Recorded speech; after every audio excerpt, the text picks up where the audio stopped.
કે આ કયો ગ્રંથ છે, આ ગ્રંથનું આદિ શું છે, એનું મધ્ય શું છે, એનો ઉપસંહાર શું છે, એક ગ્રંથનો પરિચય, ગ્રંથની મહિમા. હંમેશા પહેલે દિવસે માતમ આપણે ગાતા હોય તો રામચરિત માનસ એ ગ્રંથથી તો હવે બધા પરિચિત છે. સીધી વાત છે. હું હમણાં રમૂજમાં કયા કરું કે હું માનસમાં સહી કરતા કરતા થાક્યો નથી અને ગીતા પ્રેસ માનસ છાપતા છાપતા થાક્યું નથી. એક બાજુ એ જેટલું છાપે એટલા પછી છાપે એટલી મારે સહી કરવાની આવે. એટલે આ માનસ આજ બધા જ જાણે છે કે રામકથા શું છે, રામકથા રામાયણ શું છે, બધા જ જાણે છે. ગાંધીજી તો એમ કહેતા કે મહાભારત અને રામાયણ કોઈ એમ કહે કે એમાં અમને બહુ ખબર નથી, એને હિન્દુસ્તાની કહેવડાવવાનો અધિકાર નથી. આવું ગાંધીનું વાક્ય છે. ભારત વર્ષના માણસોને આજે દેશ દુનિયામાં રામાયણથી લોકો સ્વાભાવિક જીવન જીવવા લાગ્યા છે. તો એનો થોડોક મહિમાનું ગાયન આપણે કરી લઈએ આજની પહેલા દિવસની કથામાં. તો થોડો પરિચય, મહાગ્રંથનો, આ સદગ્રંથનો પરિચય ટૂંકમાં દરેક વખતે મારે કહેવાનું હોય છે કે આ ગ્રંથ જે છે રામચરિતમાનસ, મૂળ તો આદિકવિ વાલ્મીકીનું રામાયણ એ આદિકવિ છે. પણ એના પહેલા માનસની રચના, આ માનસ જે છે એની રચના કરી એ આદિ કવિએ નથી કરી, અનાદિ કવિ ભૂતનાથે કરી છે. યત પૂર્વમ પ્રભુણા કૃતમ સુકવિના, તુલસીદાસજી કહે છે. માનસની રચના આદિ કવિ નહીં, અનાદિ કવિ મહાદેવે આ રચના કરી છે. અને કાલાંતરે મધ્યકાલીન યુગમાં જ્યારે ભારતના તવારીખમાં એક ભક્તિ યુગ ચાલતો હતો, એવા સમયે 1631માં સંવત 1631ની સાલમાં એ ભગવાન શિવની પ્રસાદી તુલસીમાં ઉતરી અને આ ગ્રંથની રચના થઈ. તો આદિ કવિ મહાદેવ છે. વાલ્મીકીએ શ્લોકમાં લખ્યું આદિ કવિએ, અનાદિ કવિએ લોકબોલીમાં રામાયણની રચના કરી. કારણ કે શંકરમ લોક શંકરમ, આપણે ત્યાં શબ્દ આવ્યો. શંકર લોક શંકર છે. શંકરાચાર્ય ભગવાન માટે પણ આ શબ્દ વપરાયો છે. અને મહાદેવ તો આપણો દેવ છે ને, આપણો લોકશંકર છે. આ કાંઈ બીજી વિધિની જરૂર નહીં આને. એ તો હવે બધું સોનું ચડાવવામાં બધું થવું જ જોઈએ બધું. એટલે નહીતર મહાદેવના દરવાજા કોઈ દિવસ બંધ જ નહોતા થતા, એ ખુલ્લા જ હોય. અને રહે એવા જગ્યાએ સ્મશાનમાં, એ સ્મશાનને કઈ દરવાજા ન હોય. એક નગર પંચાયતમાં ઠરાવ આવ્યો કે આપણે સ્મશાનને દિવાલ કરવી જોઈએ. અને પ્રમુખ જે હતા નગર ગ્રામ પંચાયતના પ્રમુખ, એણે પ્રસ્તાવ મૂક્યો કે 3 લાખ રૂપિયા બધા આદરણીય સભ્યો મંજૂર કરે કે આપણે સ્મશાન મહત્વની વસ્તુ, જગ્યા છે બહુ જરૂરી, તો એને એક બાઉન્ડ્રી આપણે વોલ કરી લઈએ. 3 લાખ રૂપિયા હું મંજૂર કરવા વિનંતી કરું છું. એમાં એક વિરોધ પક્ષના જે હતા કોઈ સદસ્ય પંચાયત, એને વિરોધ કર્યો કે આ ખોટો ખર્ચ છે. પ્રમુખ સાહેબ, આ તમે ખોટો ખર્ચ કરો. સ્મશાનને વંડી કરવાની જરૂર જ નથી. કેમ કે ત્યાં કોઈ રાજી ખુશીથી જવાનું નથી અને જે જાય છે પાછો નીકળવાનું નથી. માટે દરવાજો કે દિવાલની એવા સ્મશાનમાં મારો ભૂતનાથ નિવાસ કરે છે. શંકરાચાર્ય પણ કહે, આને પુષ્પદંતાચાર્ય પણ કહે છે, સ્મશાને સ્વા ક્રીડા સ્મર હર પિશાચા સહચરા ચિતા ભસ્મ. સ્મશાનમાં રહેનારો ભૂતનાથ એ લોકશંકર છે. કોઈ વિધિ ન હોય, ખાલી વિશ્વાસનું પ્રતીક છે શિવ. અને વિશ્વાસ રૂપ છે તો બાપ એનો મહિમા એ શિવે અનાદિ કવિ તરીકે આ સદગ્રંથની રચના કરી છે. યત પૂર્વમ પ્રભુણા કૃતમ સુકવિના શ્રી શંભુના દુર્ગમમ શ્રીમદ રામ પદાબ્જ ભક્તિ મનિષમ પ્રાપ્યેતુ રામાયણમ મત્વા તદ રઘુનાથ નામ નિરતમ. જો રામચરિતમાનસના અંતમાં જે લખાયું છે તે તો એવો જે ગ્રંથ રામચરિતમાનસ, એના 700 પાન છે. તુલસીદાસજીએ બાલકાંડ, અયોધ્યાકાંડ એવું નામકરણ નથી કર્યું. પ્રથમ સોપાન, બીજું સોપાન, ત્રીજું. પણ આપણે ત્યાં વાલ્મીકીએ જે કાંડ શબ્દ આપ્યો, બાલકાંડ, અયોધ્યા, એ વાલ્મીકીજીનો શબ્દ છે. અને આપણે એને સ્વીકાર્યો છે કે પ્રથમ સોપાન બાલકાંડ, દ્વિતીય સોપાન અયોધ્યા. તો 7 સોપાન છે. એક નિસરણી છે બાપ. આપણે ગામડાના લોકો સમજી શકીએ એટલે તુલસીદાસજીએ અનેક એક સીડી કીધી છે કે આ એક 7 બાયાની નિસરણી છે. 7 બાયા એની આ નિસરણી છે. આ એવી નિસરણી છે કે આપણે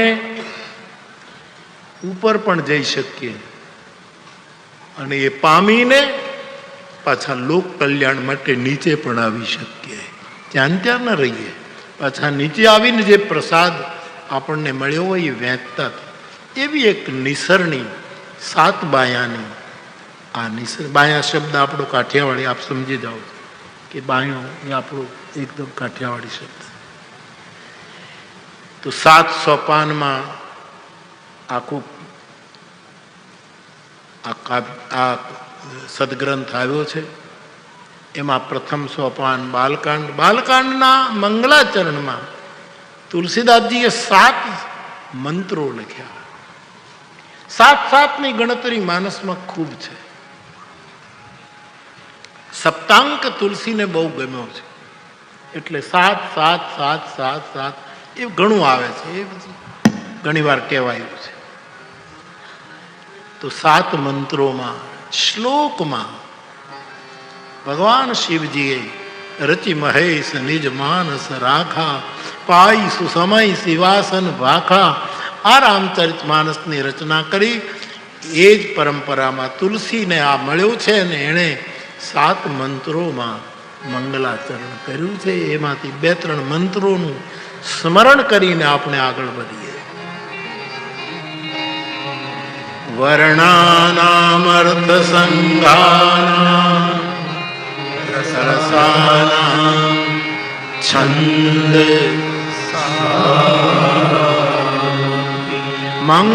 મંગલાનામ ચ કર્તારૌ વંદે વાણી વિનાયકો.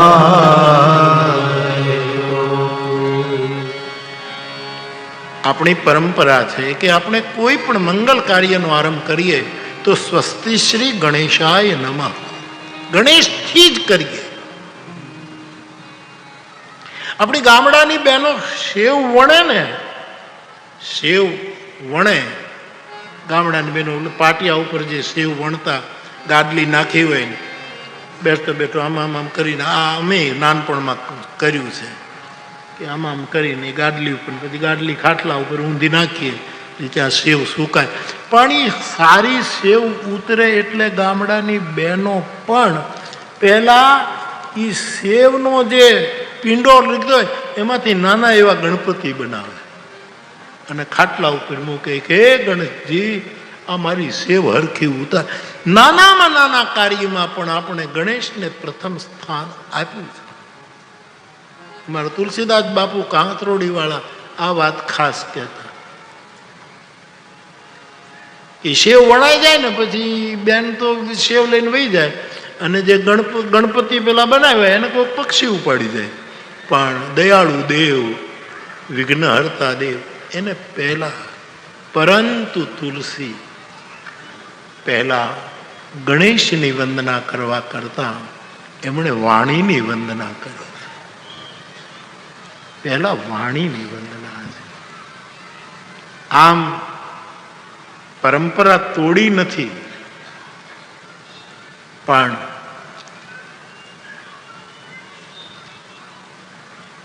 એક દિવ્ય પ્રકારની પરંપરાનો મને તમને બોધ કરાયો છે. ગણેશનું સ્તોત્ર બોલવું હોય, અથર્વ શીર્ષ બોલવું હોય તો વાણીની જરૂર પડશે. વાણી વગર કેમ બોલી શકશો? એટલે વંદે. જ્યારે અમુક સમાજના અમુક લોકો આજકાલ રાજનીતિમાં બધી જગ્યાએ દુનિયામાં જુઓ, અમુક લોકો રામાયણની બહુ ટીકા કરવા માંડ્યા છે કે અહીંયા તુલસી આમ કર્યું, સ્ત્રીની નિંદા કરી, ફલાણું. એ લોકોને રામાયણનો પૂઠાનો કલર કયો છે એ ખબર નથી. અને એમ માનસ ખોલ્યા વગર, માનસ ખોલે તો એનું માનસ ખુલી જાય. માનસ એટલે હૃદય. માનસ ખોલવું નથી ને પછી તુલસી આમ કર્યું, ના ચોપે આમ કર્યું, ના જવાબ ના આપે. એને શું જવાબ આપવાનો? આ તો થોડો સ્પર્શ. પણ તુલસીએ નારીનું કેટલું કેટલું સન્માન કર્યું છે. પ્રથમ શ્લોકમાં માનસના આરંભમાં વંદે વાણી. હા, શાસ્ત્રીય ક્રમ તુલસીદાસજીએ વિનય પત્રિકામાં સાચવ્યો કે પહેલા ગણપતિ,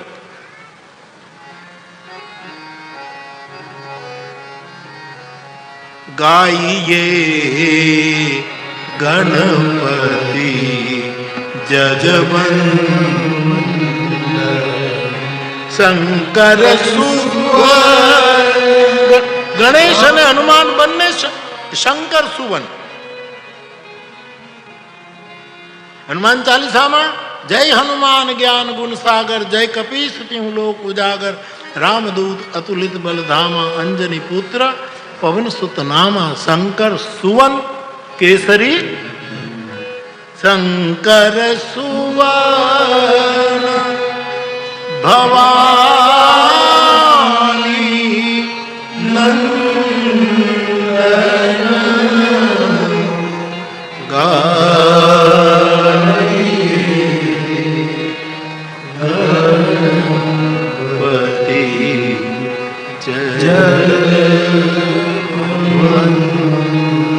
વક્રતુંડ મહાકાય સૂર્યકોટી સમપ્રભા. એ ગાવા માટે વાણીની જરૂર પડશે. એટલે તુલસીએ બહુ જ યથાર્થ નિર્ણય કર્યો કે પહેલે વાણી અને પછી વિનય. અને આ બે શબ્દો બહુ જ જરૂર છે. આનો એક અર્થ આમે કરાય કે તુલસીએ વાણીના વિવેકને વંદન કર્યા છે. એની પાસે વાણીનો વિવેક છે. એવા કોઈ પૂજ્ય તત્વની અહીંયા વંદના કરી છે. વંદે વાણી વિનાયક. આ એક એક શ્લોક બહુ જ અર્થગર્ભિત છે. કવિતામાં, ગ્રંથોમાં કેટલા પ્રકાર હોય. વર્ણ, અક્ષર. આમાં જો આ કવિતાવલીનું જે પદ લીધું એમાં કેટલું વર્ણ, કેટલા આખું વર્ણ સંબંધ કેટલો. બધી જગ્યાએ ભ ભ ભ ભ ભ ભ ભ એ વર્ણ આખું. ઘણી વખત આપણે નથી કવિતામાં કે શબ્દ દોહરાતું, અહીંયા ભ ભ ભ ભ. આ તુલસીની કવિતાનો એક જે મોટો ચમત્કાર છે. બહુ સરસ લાગે. વર્ણ એટલે અક્ષર. પહેલો અક્ષર એક જ ચાલતો હોય બધા.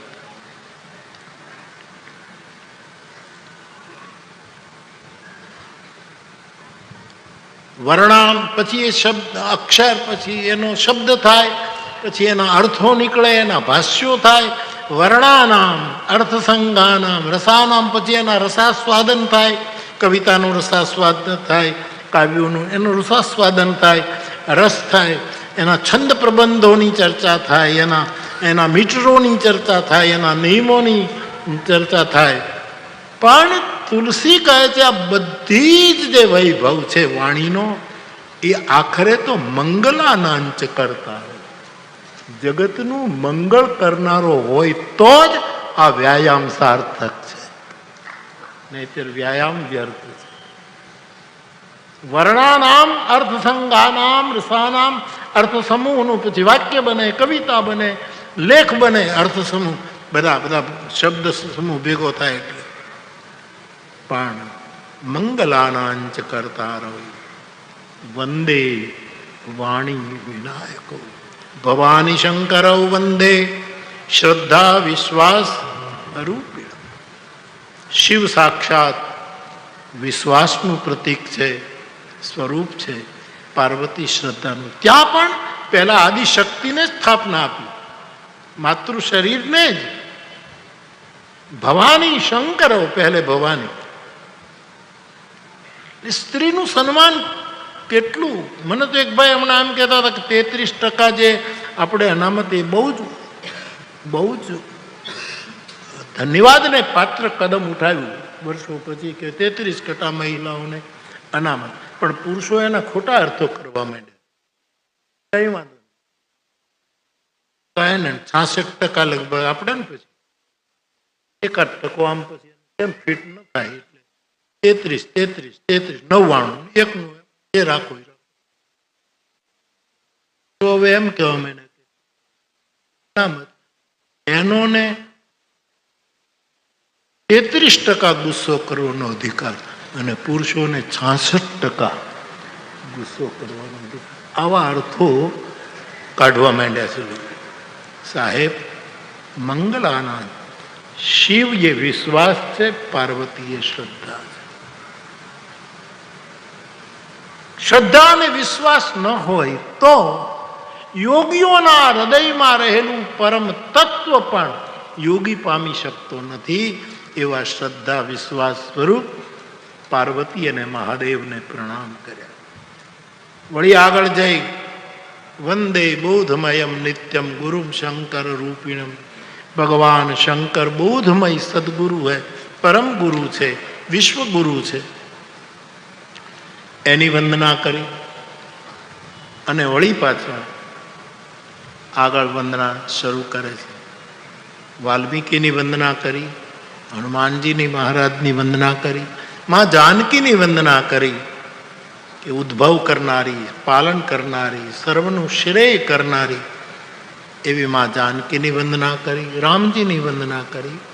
અને પંડિત રામકિંકરજી મહારાજ એવું કહેતા અને બહુ અદ્ભુત કહ્યું છે કે આ વંદનામાં 4ની વંદના પહેલા છે, 4નું સ્મરણ પછી છે, વચ્ચે મધ્યમાં ગુરુનું સ્મરણ છે.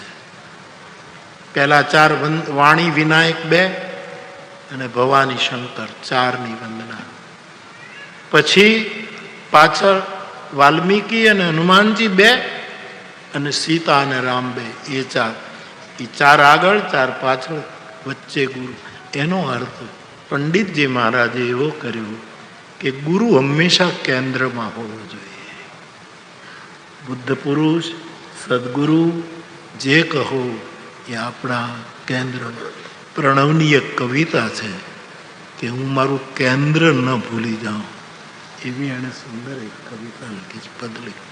કે હું ફરું, ભલે બધા વર્તુળોમાં ફરીએ, બધું, પણ મારું કેન્દ્ર જે છે, એટલે સદગુરુ એ કેન્દ્ર છે. હા, ઘણા લોકો એમ કહે છે ગુરુની જરૂરત શું છે, અમે તો સીધા, એ પણ છે, થઈ શકે, એમાં કાંઈ વાત, કોઈની જરૂર નથી વચ્ચે. સીધા જાય તો કોણ ના પાડે. પણ જે ગુરુમાં નથી માનતા એના માટે આપણે ત્યાં આમ ગાળ તો ન કહેવાય, પણ અપમાનજનક એક શબ્દ છે આપણી કાઠિયાવાડી બોલ. જે ગુરુને નથી માનતા, અથવા તો અમારે કોઈને અમે ગુરુમાં અમારી કોઈ નિષ્ઠા, એ નુગરો કહેવાય. એ નુગરો છે ને, તમે કોકને કહો કે આ તો નુગરો છે, એની યાર લોકો વાતોય ન કરે. કોક કેન્દ્રમાં જોઈશે. એક વિચાર ગુરુ બની શકે, એક કવિતા ગુરુ, એક અમારા સાહિત્યનો દેહો તિર્યક વાણી કૃષ્ણની અને પ્રથા પુત્રનું તીર ઉદયન ઠક્કર, એનો એક દોહો છે કે તિર્યક વાણી કૃષ્ણની તિર્યક વાણી અને પ્રથા પુત્રનું તીર. આ બેમાંથી કર્ણને હણ્યો કોણે હણ્યો? ઈ વીર. કૃષ્ણએ જે કીધું કે તું ધર્મની વાત કરે છે, કર્ણનું જ્યારે પૈડું ધસી ગયું અને ધર્મની વાત કરવામાં, ત્યારે તું કયા ધર્મની? એમાં જે કૃષ્ણની તિર્યક વાણી કૃષ્ણની અને પૃથા પુત્રનું તીર, એનું તીર. આ કર્ણને બેમાંથી, કારણ કે ઘણી વખત તિર્યક વાણી હણી નાખતી હોય છે માણસને, તીરની જરૂર પણ. એવો દોહો આ તો ઉદ્યાનનું છે, ઉદ્યાનનું ઠક્કરનું છે. હમણાં તાજો માલ છે આ, બહુ સરસ. એણે કવિની વ્યાખ્યા કરી, મને બહુ ગમી. એણે કવિની વ્યાખ્યા કરી છે રાવણ અથુ, બહુ સરસ વાત કરી. એણે કહ્યું કે કવિ એટલે પોતાની પીંછીથી, શબ્દની પીંછીથી એક ગણિકાને ઈસુની માતામાં પરિવર્તિત કરી દે, એનું નામ કવિ છે. મેં ઉદયનને કહ્યું કે ભાઈ આ વાક્ય એક સાધુ તરીકે જે મને અડી ગયું, કવિ એમાંથી પસાર થાય. એક ગણિકાને પોતાના શબ્દોથી, પીંછીથી અને ઈસુની માનું પદ આપી દે. મરિયમની આખી આજે એની વાત કરી તે. જય સિયારામ બાપા, જય સિયારામ, ખુશ રહો, સ્વાગત है બાપા. તો બાપ ગુરુ કેન્દ્રમાં હોય. તુલસીદાસજી એ સરસ ક્રમ, આ ખબર નહોતી મને, આ તો પંડિતજી મહારાજાએ જ્યારે અર્થ આપ્યો આ કે ગુરુ કેન્દ્રમાં હોય, ત્યારથી હું એના નામ સાથે આ અર્થ કહું છું કે ગુરુ હંમેશા. અને પછી આપણા એમના જ શિષ્ય, આપણે બરેલી વાળા કોણ દર વખતે આપણે તુલસી એવોર્ડમાં આવે છે, ના એ નહીં, પેલા બીજા જે રડતા રડતા કથા કરે છે, આપણે શું નામ, તો એ હંમેશા આ પંડિતજીની વાત મૂકે છે. એટલે પંડિતજીને નમન કરીને આ અર્થ એનો છે સાહેબ. બાપ ચાર વંદના ઉપર, ચાર વંદના નીચે, વચ્ચે સદગુરુ. વંદે બોધમયમ નિત્યમ ગુરુમ શંકર રૂપિણમ યમાશ્રિતો હિ વક્રોપી ચંદ્ર સર્વત્ર વંદ્યતે. જેને આશ્રય વાંકો ચંદ્ર પણ આખા જગતમાં પૂજનીય બન્યો છે, એવો બોધ સ્વરૂપ ગુરુની વંદના કરી. પછી તુલસીદાસજીએ આ ગ્રંથનો હેતુ, જેમ કોઈ સત્કર્મમાં સંકલ્પ છોડવાનો હોય કે ભાઈ અમે સંકલ્પ કરીએ છીએ, તુલસી એનો સંકલ્પ છોડ્યો કે નાના પુરાણ નિગમાગમ સંમતમ યદ રામાયણ નિગદિતમ ક્વચિદન્યતોપી સ્વાંત સુખાય તુલસી રઘુનાથ ગાથા. આ મારી કથામાં, મારા ગ્રંથમાં, મારા માનસમાં પુરાણોના સંદર્ભો છે, આગમોના સંદર્ભો છે, વેદોના મંતવ્યો છે. આ બધા જ અંદર જ્યાં જ્યાંથી આનો ભદ્રા કર્તબો યંતુ વિશ્વત, જ્યાંથી મને શુભ મળ્યું આ ગ્રંથમાં રાખ્યું. પણ ક્વચિદ અન્ય તોપી, કંઈક બીજું પણ છે જે તુલસીની અનુભૂતિ છે, તુલસી ઉપર ઉતરેલી ગુરુ કૃપા છે, એ પણ આમાં છે. એને હેતુ જગતને દેખાડવા માટે નહીં, સ્વાંત સુખાય, મારા અંતઃકરણના ઓડકાર માટે હું આ ગ્રંથને ભાષાબદ્ધ કરું છું. એક પ્રબંધ કાવ્યની અંદર એને હું લઈ જાઉં છું. આવો સંકલ્પ પણ કર્યો. અને સીધા શ્લોકમાંથી તુલસીદાસજી આપણી લોક બોલીમાં આવ્યા, કારણ કે એનો ઈરાદો હતો કે શ્લોકને ગામડા સુધી પહોંચાડવું. વાલ્મીકીએ શ્લોક આપ્યો, તુલસીદાસજીએ લોક બોલીમાં લોકો સુધી રામચરિત માનસને. અને જેટલા જેટલા બુદ્ધ પુરુષો થયા આપણે ત્યાં, લગભગ ઓશો પણ એમ કહેતા કે બુદ્ધે પોતાની તળપદી ભાષાનો જ ઉપયોગ કર્યો, મહાવીરે પોતાની ભાષા, અને કબીર સાહેબ તો બિલકુલ સાદુકડી ભાષામાં બોલશે, કાશીમાં રહેવા છતાં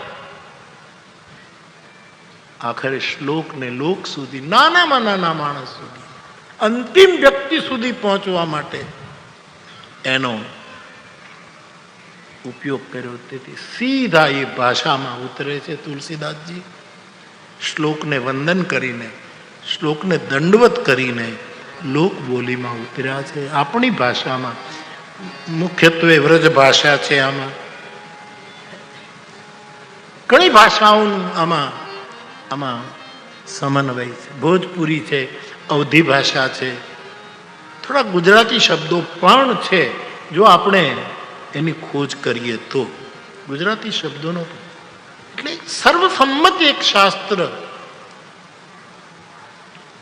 આપણા પાસે આવ્યું, એનું નામ રામચરિતમાનસ છે. મંગલાચરણમાં 7 મંત્રોનું સ્મરણ કર્યું અને હવે લોક બોલીમાં 5 સોરઠા લખે છે. તુલસીદાસજી તુરંત લોક બોલીમાં આવ્યા. એ સોરઠાઓનું સ્મરણ કરીએ. સુમિરત સિદ્ધિ હોય ગણનાયક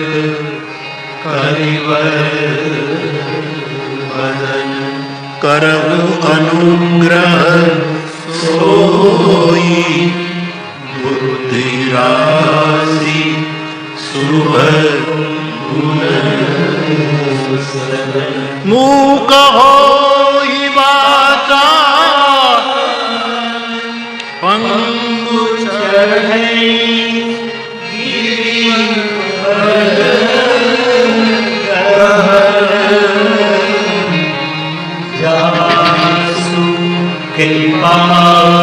સુદયા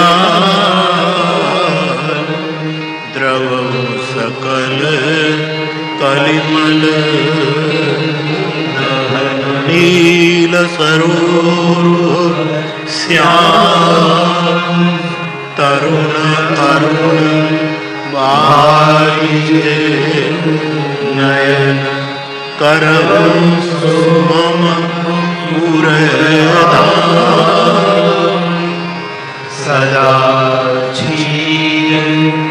સાગર કુંદ ઇન્દુ સમદે ઉમારમન કરુણા અયન જાગીદીન પર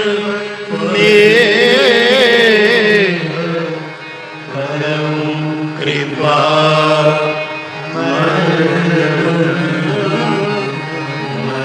અનેક વાર કહેવાયું છે, છતાંય એ પવિત્ર અને પ્રવાહી પરંપરાનું જતન કરવા માટે ગોસ્વામીજીએ રામાયણના આરંભમાં પંચદેવોની સ્થાપના કરી. આપ સૌ જાણો છો કે સનાતન ધર્માવલંબી વિશાળ હિન્દુ ધર્મના સંતાનોએ 5 દેવની પૂજા કરવી જોઈએ.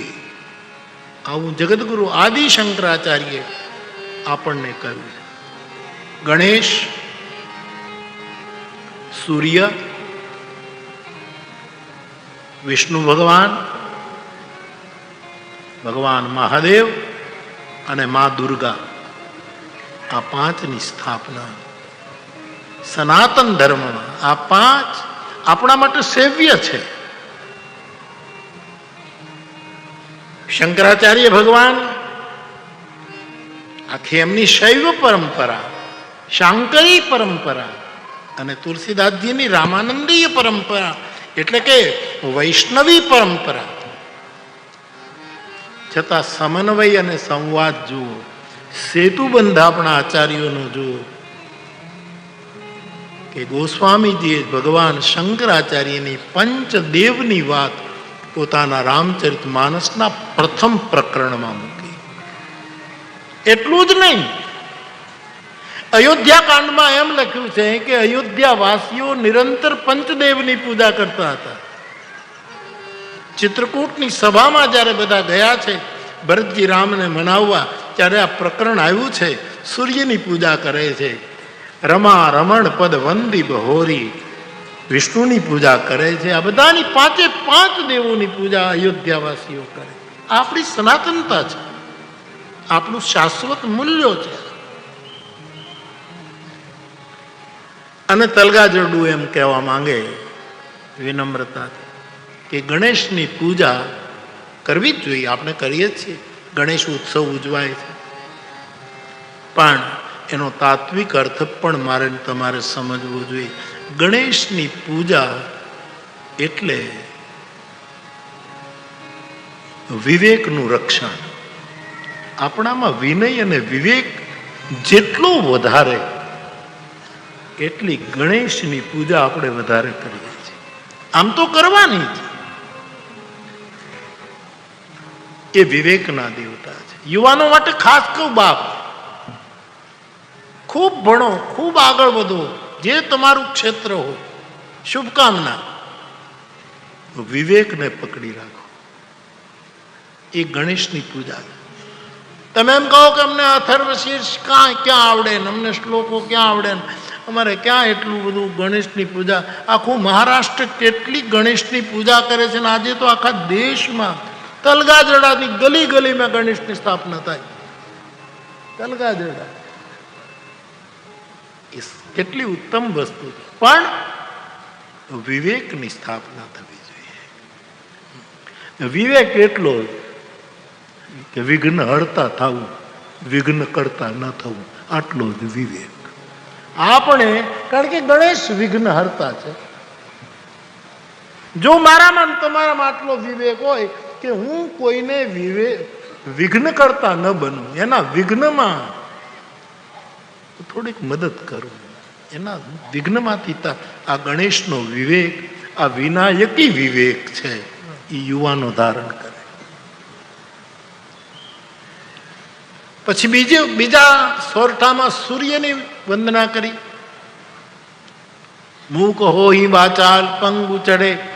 સૂર્યનો સારથી પંગુ છે, એટલે સૂર્યના સારથીનું સ્મરણ કરીને સૂર્ય પૂજા તરફ આપણને કહે. યુવાનો માટે મારે એટલું જ કહેવાનું કે સૂર્યની તમે રોજ સૂર્યનો જળ ચડાવો તો કેટલું સરસ અર્ઘ્ય આપો. આપણે ત્યાં એમ કહેવાનું છે કે જે લોકો એમ કહેતા હોય કે અમારું કુળ શ્રેષ્ઠ છે, એ 3 દિવસ સૂર્યને જળ ન ચડાવે, 3 દિવસ સંધ્યા ન કરે તો એ બિલકુલ નિકૃષ્ટ બની જાય. એવા શાસ્ત્ર વચનો છે, જ્યાદા હું નહીં કહું. આ નિયમ છે. આપણે સૂર્ય પૂજક છીએ, અગ્નિ પૂજક છીએ.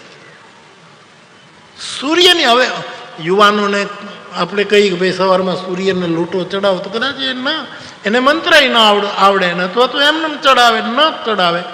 મારે એ નિમિત્તે એટલું જ કહેવું નથી કે યુવાન ભાઈ બહેનો, પ્રકાશમાં જીવવાનો, અજવાળામાં જીવવાનો સંકલ્પ એ સૂર્ય પૂજા છે. કે હું અજવાળામાં જીવીશ. સુગમ સંગીતમાં એક ગીત છે, મને અંધારા બોલાવે. એનો સંદર્ભ બીજો છે, આઈ નો, પણ એક ગીત એવું રચાવવું જોઈએ કે મને અજવાળા બોલાવે. તમસો માં જ્યોતિર્ગમય. યુવાન ભાઈ બહેન, પ્રકાશમય જીવન. ટૂંકમાં આગળ વધો. પછી ત્રીજા દેવનું નામ આવ્યું વિષ્ણુ ભગવાન. વિષ્ણુનો અર્થ થાય છે વ્યાપક, સંકીર્ણ દ્રષ્ટિની, બહુ ઉદાર દ્રષ્ટિ.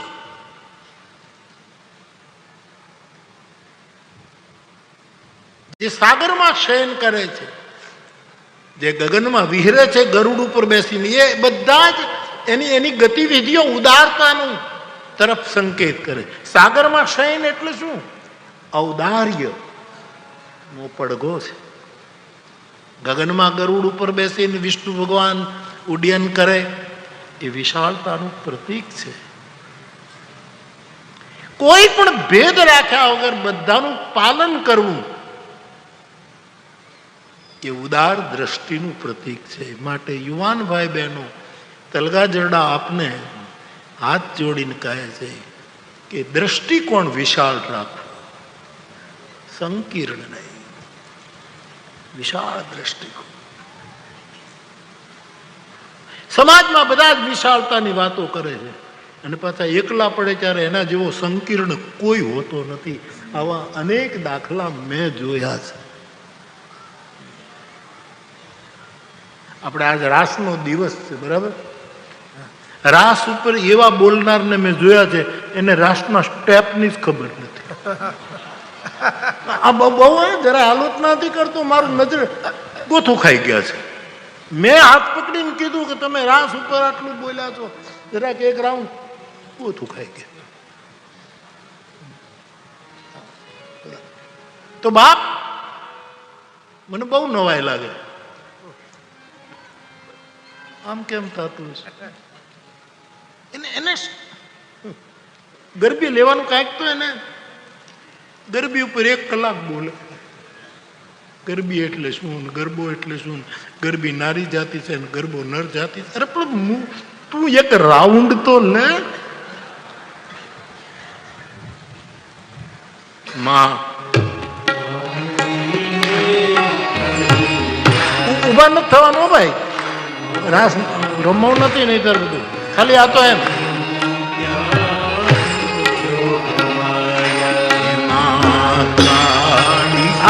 આ ગરબો ગવાતો, આ જ ગવાતો. આજે મેં દાખલો આપ્યો ને એ આ જ ગરબા બહુ થઈ ગયા. અને એને એક આખો કાળી કલ્યાણી ઉપર લેખ લખ્યો હતો.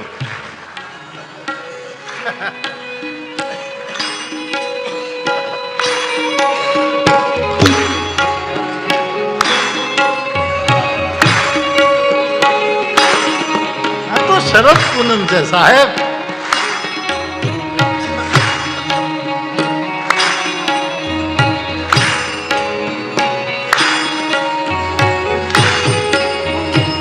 મારી તને ચારે યુગમાં વખાણી મોરી માં, જ્યાં જોગી ત્યાં જોગમાં.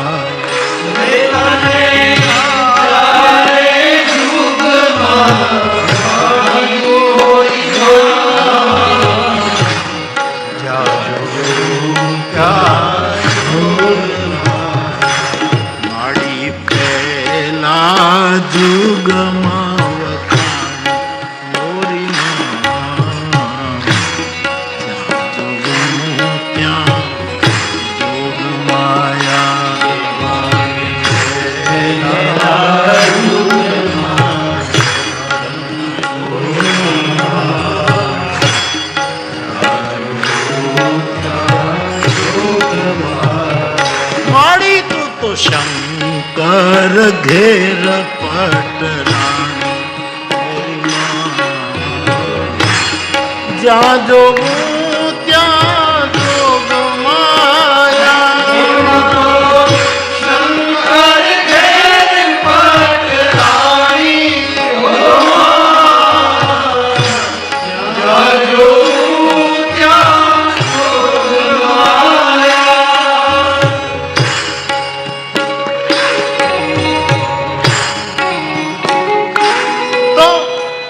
કહેવાનો વિશાળ દ્રષ્ટિ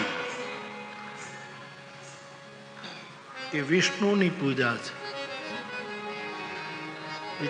વિશાળ દ્રષ્ટિકોણ, વિશાળ વિચારો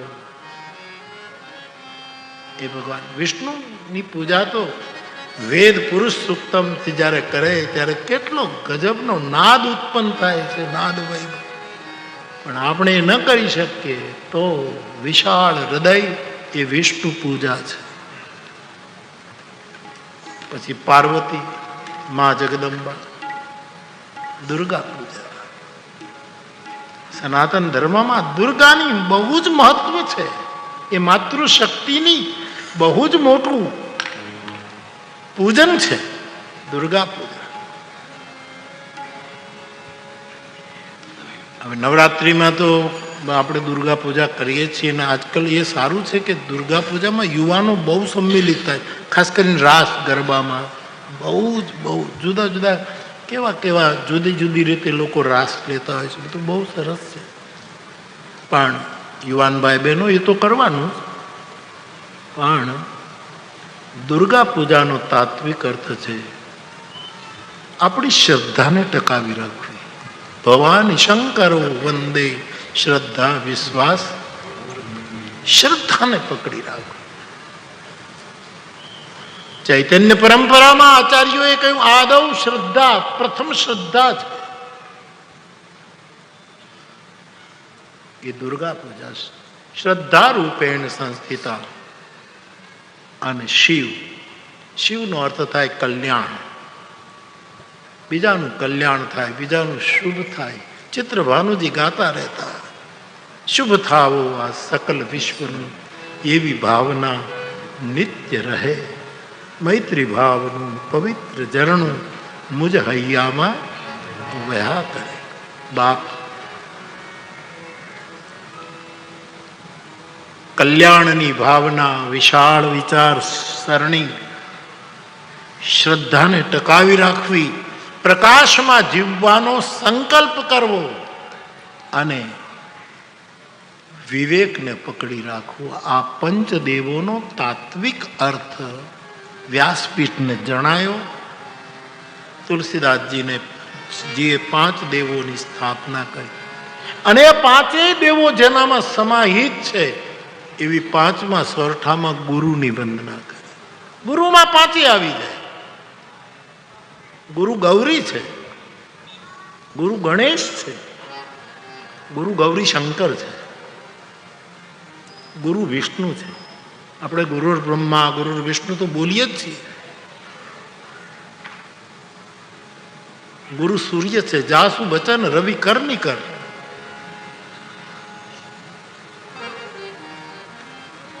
આ બધા જ દેવોની પૂજા કરવાની. પણ કદાચ માનો કે કોઈને દેવતાઓમાં એવી શ્રદ્ધા ના હોય અને પોતાના બુદ્ધ પુરુષમાં શ્રદ્ધા હોય તો પોતાના બુદ્ધ પુરુષમાં 5 વસ્તુ છે. ગુરુ જેવો વિવેક કોનામાં હોય એ ગણેશ તત્વ છે. ગુરુ જેવું અજવાળું કેવું. આપણા સંતવાણીમાં ભજના ભારતીબેન ને બધા ગાય, અજવાળા રે મારે અજવાળા, મારે ઘરે ગુરુ પધાર્યા, મારે અજવાળા. એવો પ્રકાશ ક્યાં છે બીજો? સદગુરુ જે હોય એની વિશાળતા બધાને સમાવી લે. એ વિષ્ણુ તત્વ એમાં સમાહિત છે. લોક મંગલ, લોક કલ્યાણ એ શિવરૂપ પણ ગુરુમાં છે.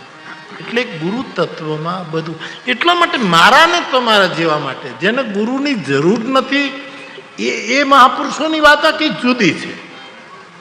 ઘણા મહાપુરુષો એમ કહે છે કે અમારે કોઈ ગુરુ નથી, અમે ગુરુ માનતા જ નથી. અને વળી પાછા એમ કે અમે વાયા નથી જતા, અમે ડાયરેક્ટ જઈ. જાઓ, કોણ ના પાડે? મારા સ્તરે હું તો બોલું છું, આપણે તો ગુરુની જરૂર પડે. અને તમે જોજો કે જે ગુરુમાં નથી માનતા એનામાં અવળાઈ બહુ હોય. આ તમે માર્ક કરજો, માર્ક કરજો. એ ગુરુને ન માનવાનું એક કારણ છે. અને ગુરુ એટલે મારી દ્રષ્ટિ સીમિત એક વ્યક્તિ નહીં, પૂરું અસ્તિત્વ. શબ્દના સાથે બેસું છું, શબ્દના મરમીઓની સાથે બેસું એટલે હું કહું એક શબ્દ ગુરુ હોઈ શકે, એક કવિતા, એક છંદ ગુરુ હોઈ શકે. બારણા ખોલી નાખે. ભગત બાપુ, મુક્તાનંદ બાપુ એના ઉપર કૃપા કરીને આમ જીભે જે હાથ અડે કેવો છંદ નીકળ્યો, નારાયણભાઈ ને ખબર છે, એવો છંદ નીકળ્યો છે. ને મારો રામભાઈ કાક જ્યાં સુધી અને એનો પરિવાર પણ મને મળવા આવે તો એમ કે બાપુ અમારો ગુરુ દ્વારા અખેગઢ હો, અમારો ગુરુ દ્વારા અખેગઢ. આ ભૂલ્યા નથી છોકરાઓ. અમારો ગુરુ હરિવલ્લભદાસજી બાપુ આ જે છે ત્યારે આપણને ગુરુ ગુરુ અર્થ એટલો બધો મહિમાવંત શબ્દ છે અને છતાં એટલો બધો સહેલો છે, એટલો હળવો છે, એટલો સહજ જીવે છે ગુરુ.